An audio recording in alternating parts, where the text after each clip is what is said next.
আমাদের গভর্নমেন্টের একটা বড় প্রতিশ্রুতি আছে, মাননীয় প্রধানমন্ত্রী বলেছেন মিড ডে মিল, অর্থাৎ বাংলাদেশে প্রায় 2 কোটি প্রাইমারি স্কুল স্টুডেন্টস রয়েছে, তাদের কাছে আমরা পর্যায়ক্রমে টিফিন পৌঁছে দিতে পারি সহজ ভাষায়।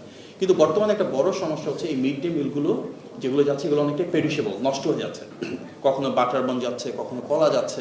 সো এই ক্ষেত্রে আমাদের একটা R&D করা দরকার যে আমরা নন পেরিশেবল প্রোডাক্টস কীভাবে আমাদের বাচ্চাদের কাছে পৌঁছে দিতে পারি, যেখানে অ্যাট দ্য সেম টাইম তাদের নিউট্রিশনের ভ্যালুও থাকে, আবার কস্টিংও সেফ হয়, কিন্তু রাইট প্রোডাক্টও তারা পাচ্ছে মিড ডে মিল হিসেবে।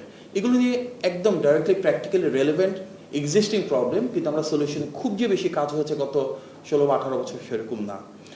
আমাদের মূল উদ্দেশ্য এনভায়রনমেন্টের ক্ষেত্রে একটা ক্লাইমেট রেজিলিয়েন্স তৈরি করা।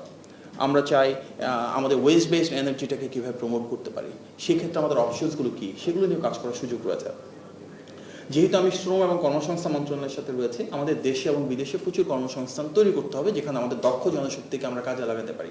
আমাদের যে হিউজ ডেমোগ্রাফিক ডিভিডেন্ড রয়েছে সেটাকে কিন্তু আমরা ইউটিলাইজ করতে পারি যদি আমরা আমাদের এই ইয়াং জেনারেশনকে রাইট স্কিল সেট দিতে পারি, টেকনিক্যালিটিস, ক্যাপাসিটি ডেভেলপমেন্ট করতে পারি।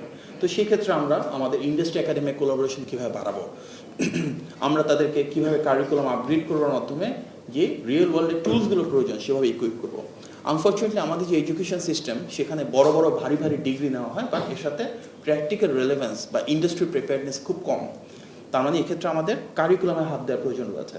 আমাদের এমনভাবে আমাদের কারিকুলামটা ঢেলে সাজাতে হবে যেখানে রিয়েল লাইফের জন্য তারা প্রিপেয়ার হয়, transferable skills, interpersonal skills, technical skills যেমন থাকবে, তেমনি সাবজেক্ট স্পেসিফিক যে পার্টিকুলার ক্যাপাবিলিটি প্রয়োজন, নলেজ প্রয়োজন, সেগুলো তাদেরকে আমরা কীভাবে গ্রুম করে দিতে পারি, এগুলো নিয়ে যথেষ্ট কাজ করার প্রয়োজন রয়েছে।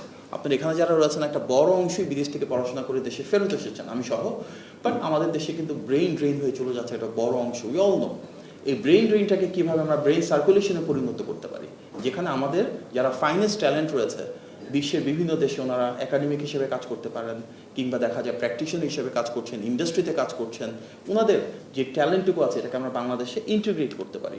অনেক দেশে কিন্তু যে ধরনের সাকসেসফুল মডেল আছে যেখানে দেখা যায় তারা জয়েন্ট কোলাবোরেশনে কাজ করছে, রিসার্চের কাজ করছে, হয়তো তাদের ল্যাব আছে বাংলাদেশের মতন বিভিন্ন দেশে, সেটার সাথে ওয়েস্টার্ন ওয়ার্ল্ড বা যে দেশে কাজ করছে একটা কানেক্টিভিটি তৈরি করছে, গ্র্যান্টের আছে সেখানে সুযোগ সুবিধা। অনেক সময় দেখা যায় বিশ্বের বিশেষ কিছু ইউনিভার্সিটিতে যদি আমরা তাকাই, বিশেষ কিছু দেশের মানুষের দিকে তাকাই, তারা কিন্তু তাদের ওই পিএইচডি করার স্টুডেন্টের কথাই বলি, পোস্টডক করার রিসার্চারের কথা বলি, নিজের দেশে বাইরে নিতে চায় না। সো এখানে আমাদেরও যদি এভাবে একটু প্যাট্রোনাইজ করতে পারি, আমাদের অনেক একাডেমিক ভালো ভালো জায়গায় আছেন, তাদের কীভাবে আমরা এনকারেজ করবো। বাংলাদেশে ওনারা আসবেন, হতে পারে সেটা সামার স্কুলে ছোট্ট একটা কোর্স নিয়ে যেতে পারেন, হতে পারে আমরা আমাদের লোকাল ল্যাবের সাথে ওনাদের যে বিদেশে ল্যাব আছে সেটার ভিতরে একটা R&D কোলাবোরেশনের ব্যবস্থা করতে পারি। এখানে আসলে গভর্নমেন্টের যদি পলিসি সাপোর্ট থাকে এবং ইউনিভার্সিটির যদি সেই ইন্টারেস্ট থাকে, তাহলে আমরা সামগ্রিকভাবে বেস্ট বাংলাদেশি মাইন্ড যারা রয়েছেন, যারা বিশ্বের বিভিন্ন দেশে ছড়িয়ে আছেন, ওনাদের এই ব্রেইন ড্রেনটাকে ব্রেইন সার্কুলেশনে কনভার্ট করতে পারি।